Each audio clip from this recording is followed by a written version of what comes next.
asalaamaaleykum chers téléspectateurs de la RTT TV ñu ngi leen di nuyu di leen ziar bu baax a baax di njëkk ci ziar bi suñu kilifa diine yi ak suñu kilifa aada yi di leen ñaanal yàlla sama borom guddal seen fal te woyofal yéen bi nga xamante ne yenu nañ ko mbokk yi comme à chaque fois ni ñu ko xamee bi RTT TV dañuy xool li nga xamante ne mooy actualité ci biir réew mi ñu dëgtal leen ko dalal ci ki nga xamante ni à chaque fois de xam-xamam day màcc ci domaine boobu tey ñu ngi dalal ki nga xamante ni mooy Cheikh Ndoye di coordonnateur des jeunes de Benno Bokk Yaakaar ici à Thiès Cheikh ñu ngi lay nuyu di la dalal ci RTT TV. soxna si Fall maa ngi lay fay. di nuyu Sénégal gépp di nuyu waa Thiès ainsi que tous les téléspectateurs de RTT TV. di leen sant bu baax di leen gërëm ci invitation bi. di yaakaar ne lépp lu ñu fi jot a waxtaan rek ci temps bi ñu am. dina doon luy jariñ population yi rawatina waa Thiès. incha allah sëñ bi Ndoye ñu ngi commencé laaj ci wàllu coordination bi au niveau de Thiès naka lay demee. waaw coordination Benno Bokk Yaakaar au niveau de Thiès. mooy que les jeunes des 3 communes muy Thiès Est Thiès Ouest Thiès Nord. ñooy am seen coordonnateur. ci biir coalition Benno Bokk Yaakaar. ñu ndaw loo xam ne daanaka day nekk benn genre point focal ci biir ndawi parti bi. xam bu information jógee ci kaw ay plan d'action yu war a def au niveau des communes. maanaam ci gàttal liggéeyu Benno Bokk Yaakaar li nga xam ne ndaw li ñuy wax ni mooy fer de lance parti. wala fer de lance coalition. liggéey boobu ñu war a liggéey tey loolu moo ci rôle coordinateur bi. liggéey bi ndax metti na dajale jeune coordination bi yëpp. non yombul moom vraiment yombul waaye nag li la ciy génne mooy am bëgg gi benn. ñaar xam li lay xaar. muy fi réew mi jëm. fi Sénégal jëm. tey ñu nekk la coalition du pouvoir. war a sàmm loolu ba réew mi nekk ci ak dal nekk ci stabilité am une bonne assise économique. yooyu yëpp soo ko xalaatee day tax ni bépp coono boo ciy jànkonteel bépp xeex boo ciy jànkonteel bépp attaque boo ciy jànkonteel li ñuy wax la li yëngu lu ne li ko yëngalu ko ëpp doole. mooy lu attaque yi metti li ko waral. mooy yéene bi ñu am ci réew mi. mais àndu ndaw moom vraiment doonul loo xam ne yomb na àndu ndaw yombul surtout en politique. àndu ndaw yombul surtout en politique. ci loolu la ñuy duggee ci bilan bi nga xamante ni moom la ñu war a tirer ci élection locale yi nga xamante ni weesu nañu. ndax gis nañ sa taxawaay. ci côté Yankhoba Diattara. mu nekkoon taxawaay bu am solo. bu ñu doon laaj bilan bi lan la ñuy wax. waaw le bilan tey gis nañu ko parce que nous avons perdu les 3 communes et la ville. li ñu ko dal tamit mën nañ wax ni lépp ci biiruk mbokk la. ndax bari na ñooñ ñu ngi ñu doon jàkkaarloo ak ñoom ci ñun lañu bokkoon. mooy ñu mën a wooye les listes parallèles. ci investiture yi bari na ñooñ xam ni meroon nañ. ba tax na même buñ joxewul ay consigne de vote. le fait que ñu banque seen loxo rek. am na lu mu doon joué waaye mieux dañ doon attaquer la coalition Benno Bokk Yaakaar. donc loolu yëpp bokk na ci mbir yi tax tey ñu ñàkk Thiès. waaye du ñii yor tey communes yi. du ñoom ñu mën a gagner dans les centres de vote. waaye li nga xamee ni dëgg-dëgg moo ñu lor à Thiès mooy ñun ci suñu biir ñoo lorante ndax peut-être ay positionnement. donc peut-être ñenn ñi nee nañ ay problème de choix. yooyu yëpp daal bari na ci ba moo ñu yóbbu tey li nga xamee ni am nañ ko ci élection locale yi et je pense que le tir est en train d'être rectifié pour les échéances futures. ci problème de choix boobu sax la ñuy continuer. ndax bu liste yi bi ñu génnee. surtout ñun bi ñu ci intéressé mooy liste département bu Thiès. bi ñu gisee liste yi ñun à notre grande surprise ñun yaakaaroon nañu sa tur dina figurer ci liste yi mais du ci titulaire yi du ci suppléant yi lan ngay expliquer loolu choix boobu. kan man. waaw mais choix bi je commencerai vraiment par féliciter. ñi nga xamee ni ñoo ci nekk. parce que wax naa ko tout à l'heure dans une chaîne de la place à chacun son tour chez le coiffeur. dañ jàpp ni suñu waxtu moo jotagul muy benn. ñaareel bi ñi ñu tànn suñuy nawle lañ. doon aussi ay nit yoo xamee ni critères yi ñu leen tànnee vraiment mérité nañ fa nekk. parce que bu ñu dee jël tout le département de Thiès. Le département de Thiès est composé de 15 communes. mais ci ces 15 communes ñu war a tànn 4 personnes. xam nga loolu dafa doon lu xaw a doy waar. mais mooy li may wax. j'appelle aujourd'hui à la responsabilité de tout le monde, particulièrement la jeunesse. ñu mouiller le maillot pour suñu naataango yi nga xamee ni. dañ leen a jiital ci liste département bi. mais li am solo tey. opposition bi bëgg ko ñun jaral nañu tey suñu bakken. mooy on fera de tout ce qui est à notre pouvoir pour éviter aujourd'hui la cohabitation à l'Assemblée nationale. Nous avons élu le président de la République. On doit lui donner aujourd'hui les moyens de gouverner. Mais cette cohabitation qu'ils veulent imposer à l'hémicycle jubluwuñ ci lu dul fragiliser réew mi. teg réew mi ci guta teg réew mi ci fitna. donc moo tax yooyu su amee nag nga xam ko da ngay fàtte sa bopp. tey li ñuy wax nos personnes importent peu. parce que dama jóge élection locale. ñu dénk ma responsabilité diriger ndawi commune bi yëpp. je ne suis pas le plus méritant. tey su ma jëlee exemple Cheikh Gaye. may profité di wax toute la jeunesse de Thiès Nord. nañu ànd ci ginnaawam unis comme un seul homme jàppale ko mu représenter la jeunesse à l'Assemblée nationale. coordination bi ci élection locale yi. xëj na bëggoon na ko. waaye yàlla mën la ko jox. waaye yàlla bu ma ko joxee moom mu nangu ko ñu ànd battre campagne. tey ñu jiital ko. man damay fas yéenee doon bàyyi faalam. man samay wax dama ko nëbb su ma ànd toog yow ànduma ak yow. damay fas yéenee doon bàyyi faalam. nañu ko defe woon pour suñu candidat aux élections locales Yankhoba Diattara. ñu defaat le maximum mettre le paquet aujourd'hui pour amener tout parce que dañu bëgg. mooy le président dafa war a am majorité. mais bu dee natt la. Thiès moo ko war a gën a jox. électorat bi gën a creuser victoire am au niveau national. man loolu laa gëm ci laa nekk et bis ni ki tey man moom maa ngi ci xeex boobu. yaa ngi ci xeex bi dëgg la mais cohabitation bi vu élection yi fi jàll. est-ce que jàppoo ni lu logique la cohabitation boobu am. non xam nga les contextes ne sont pas les mêmes. élection locale. du élection législative.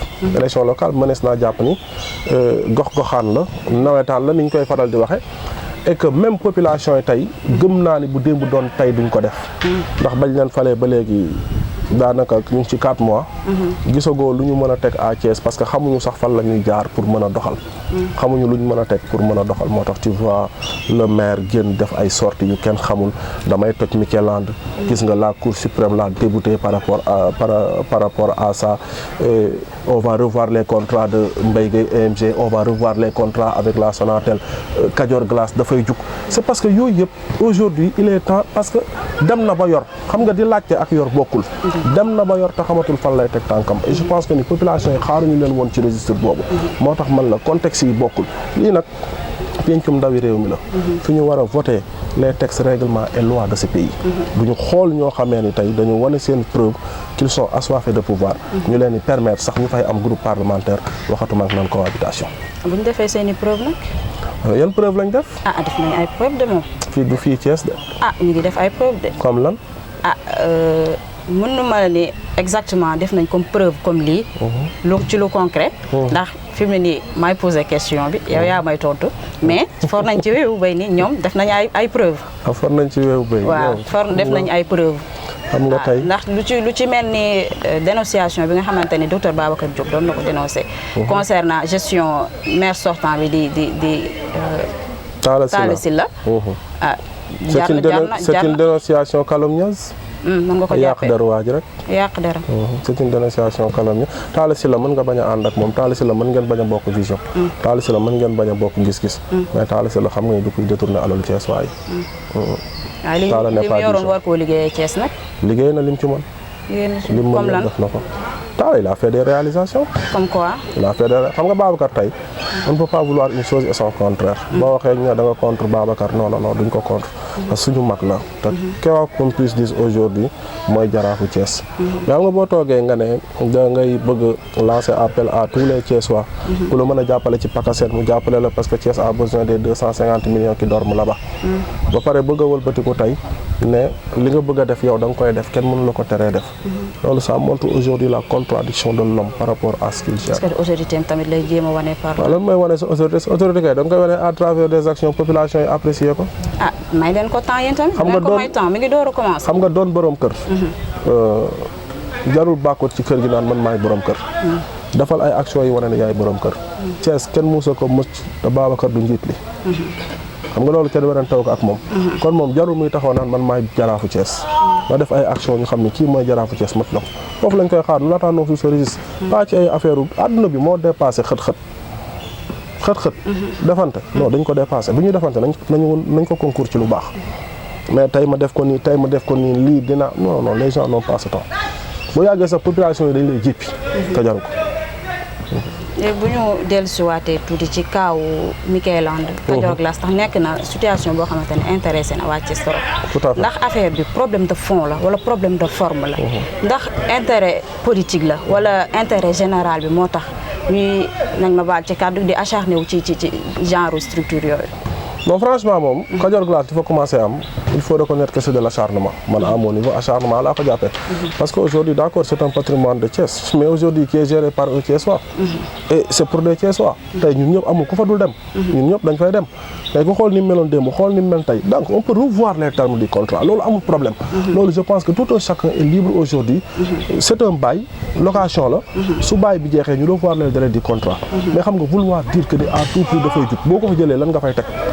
xam nga les gens parlent toujours de déguerpissement déguerpir les gens mais avant même de déguerpir les gens amal loo fa teg mais foo xamee ne tey sëriñ bi këppukaayu mbalit la woon bëy yi di fa nekk naankatu sàngara yi di fa tëdd mu nekk au cœur de Thiès mais tey doomu Thiès jël ko transformé ko defar ko ba ñëpp ku ne mën faa dem mais bu fekkee ne da ngaa war a revoir contrat yi xoolaatal contrat yi mais nag boo nee mi ngi fay on va revoir les contrats mais moom ala kuli alin day jug comme neex nga nag wax dëgg yàlla les faits sont sacrés mais les commentaires sont libres. les commentaires sont libres ba tey dañuy des ci liste yi.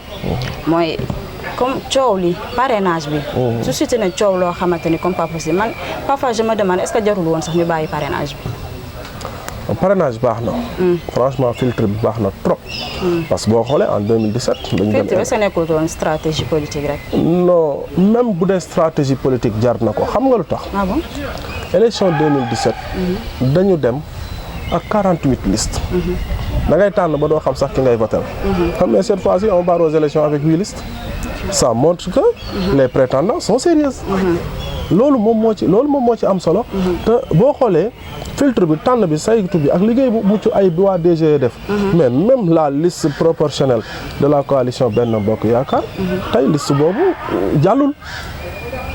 analyser loolu. que nous sommes dans un pays démocratique. que ni amul parti au pouvoir que ni amul leneen nous sommes dans un pays démocratique. et qu'aujourd'hui ces fonctionnaires qui travaillent pour l'administration de ce pays n'ont pas des œillères. parce que bu doon la neexoon kon loolu mooy wane ni Sénégal am na démocratie. nit ñi nañ bàyyi bu ñu dee xëccu dara. bu leen arrangé ñu rafetal ko. bu leen arrangé wul ñu ñaawal ko. xam nga tey boo déggee coalition bu mel ni aar coalition bu ñoom Thierno Alassane Sall déggoo leen ñu ciy wax yu bëri. parce que ñoom seen liste yi ñu wane yëpp. lépp jaar na yoon li ñu woy ne lépp baax na moo tax gisoo fenn ci ñoom fu ñu leen wanee ni yéen manqué ngeen lii wala def ngeen lii wala def ngeen laa.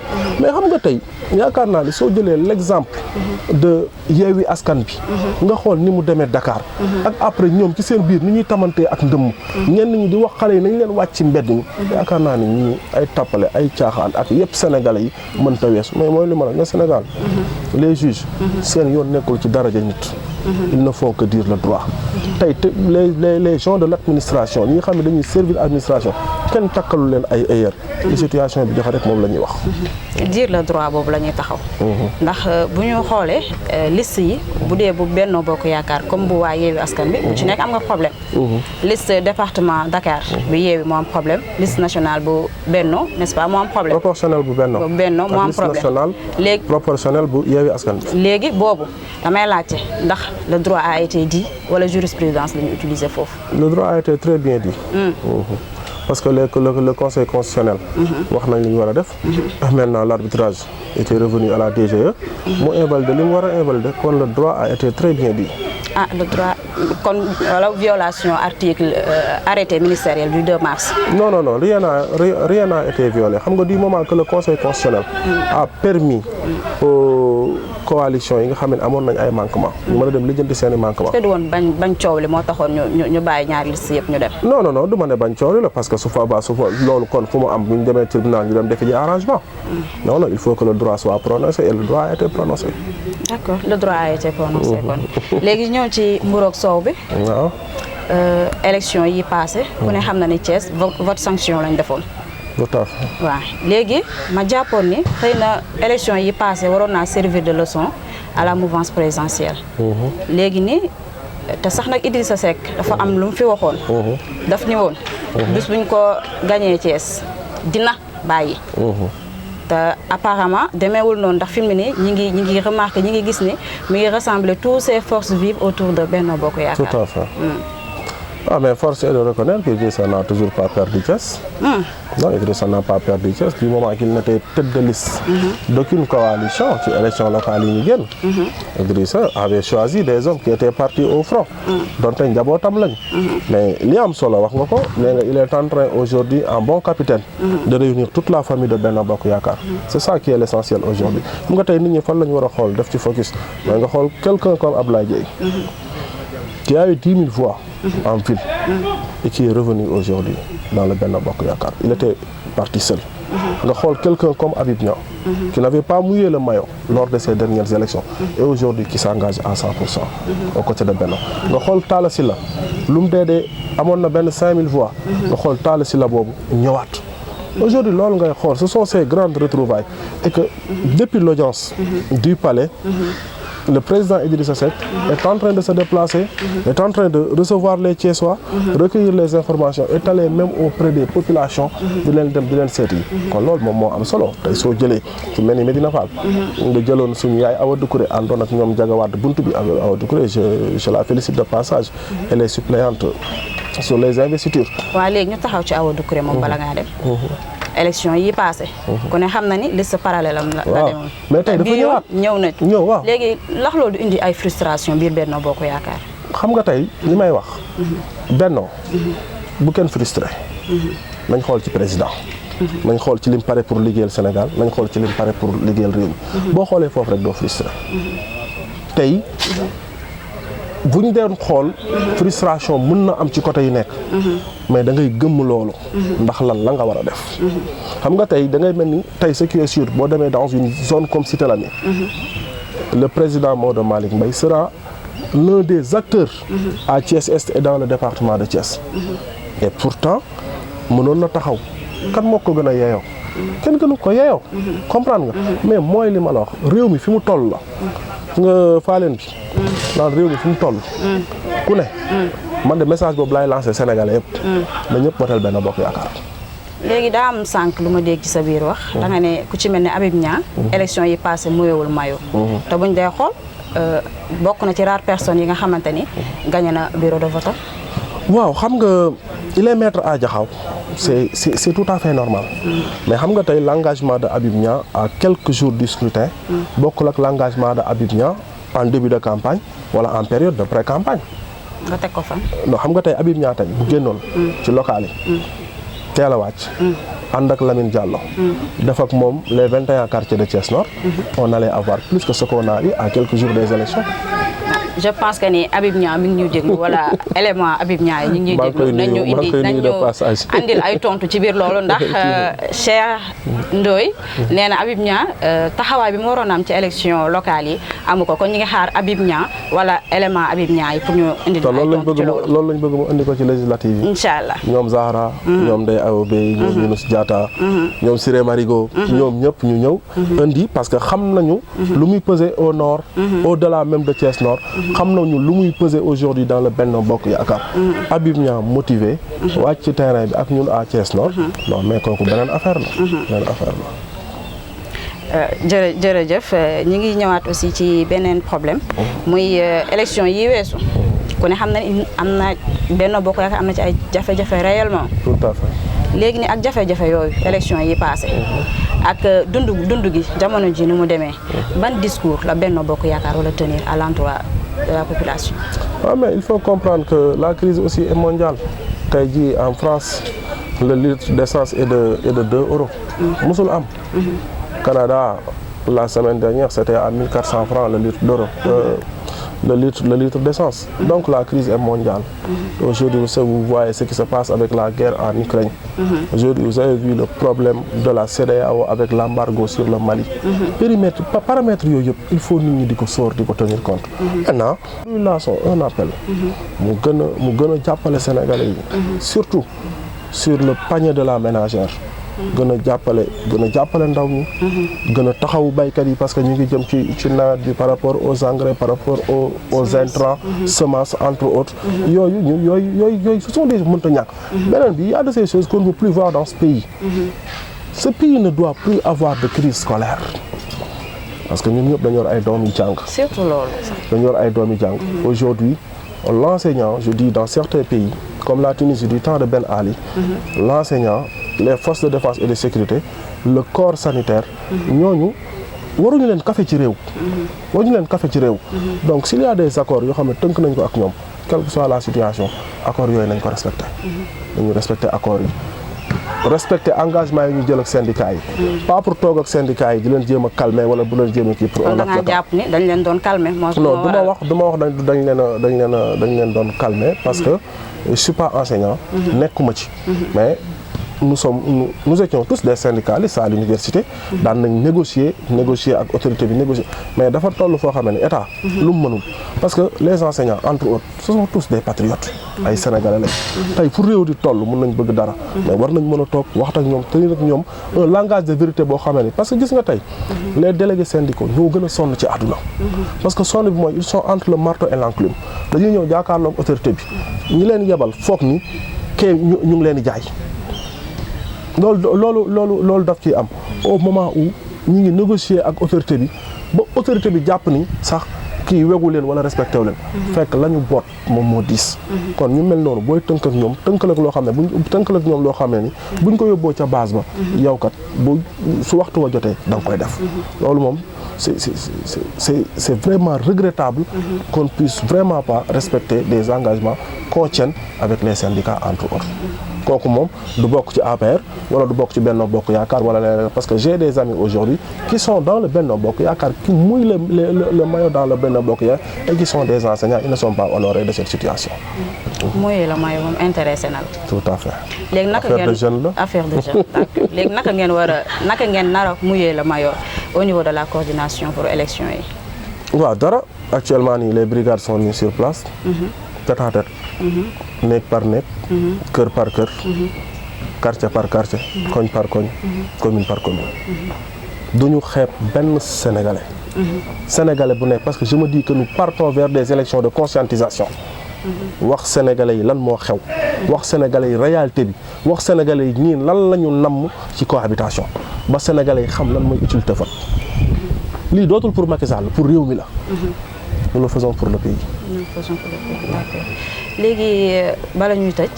benn question muy assemblée bi. gis nañu assemblée bi ni mel pourtant Benno moo am majorité à l'assemblée mais gis nga assemblée bi ni mel. xiiroo ŋaayoo lan ngay wax ban message ngay adressé à la jeunesse ñi nga xamante ne ñooy toog di gis seen assemblée ay magum jëm nekk fa di xiiroo di ŋaayoo di tamante dëmm. xam nga man tey li ma sant yàlla. mooy j'ai vu hier la liste de Benno Bokk Yaakaar. te dama ci sant yàlla. sant yàlla bi mooy. liste jeunes yi ñu investir. man xam naa ci 10 yoo xamee ni su may xarit lañ.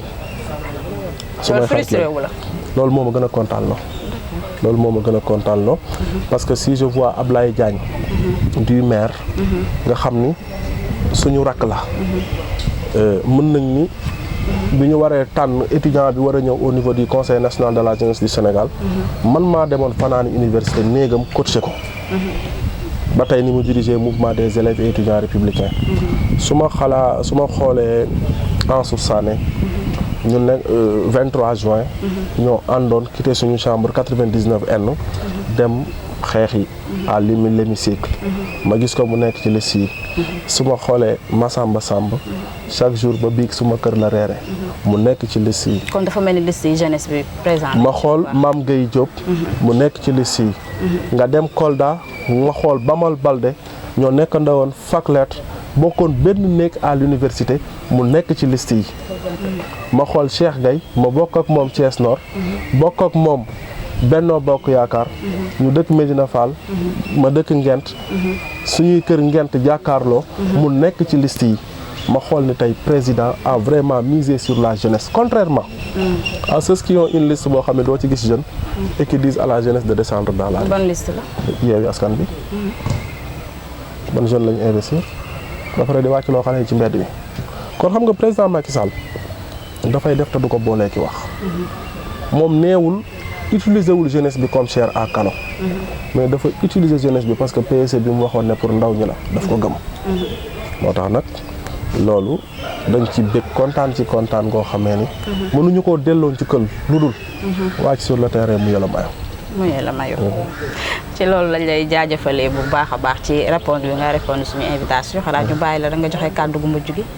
Un très grand plaisir vraiment de répondre à l'invitation de RTT TV di leen ñaanal bu baax ñaanal équipe bi yëpp parce que nag équipe bi ay xarit rek laa ci am wax dëgg yàlla mu ça soit Seck Siré Marigo Pape Seck ñëpp su may xarit lañ démb tey soog a ñëw di lancer message à tous les Sénégalais d'ici et de la diaspora de soutenir la coalition Benno Bokk Yaakaar ne serait-ce que pour une stabilité dans le pays di woo appel à toute la jeunesse de Benno Bokk Yaakaar de Thiès de ne ménager aucun effort aujourd'hui pour une éclatante victoire au soir du 31 juillet di baalu ñëpp àq ñuy déglu wax ji lu ci am lu ci dëng ñu ciy jégalu di ñaanal RTT TV li may ñaanal les télévisions locales ne misez pas sur TFM ou Sen TV mais misez sur CNN et BBC parce que mën na nekk la fatalité n'existe pas ay doomu aadama rek ñoo yor loolu donc pourquoi pas RTT TV di waxaat jërëjëfati Cheikh Saliou Mbacké jërëjëfati Cheikh Saliou Mbacké jërëjëfati Cheikh Saliou Mbacké ci loolu tamit ñu ngi jaajëfal bu baax a baax suñu équipe technique bi nga xamante ne ñoo nekk ci ginnaaw ndax bu ñu feeñee ñoom la ñu ngi leen di remercier boobu baax a baax tey nag ki ma solal Issa Laye la tudd numéro téléphone am mi ngi nekk 78 275 65 85 Issa Laye sama tailleur boobu maa ngi koy ziar bu baax a baax di ko ñaanal yàlla loxoom wér di remercier aussi toute l'équipe de RTT TV ñu ngi leen di sant bu baax di leen gërëm commencé ko ci suñu président directeur général di Mamadou Seck di gërëm le directeur des programmes di Khadim Soumaré ñu ngi koy gërëm bu baax a baax di sant aussi di gërëm suñu invité bi nga xamante ni répondre na tey ci suñu invitation bi bien vrai que ni jàpp na bu baax a baax mais il a tenu à venir présenter assister ci émission bi ñu ngi koy sant bu baax di ko gërëm merci beaucoup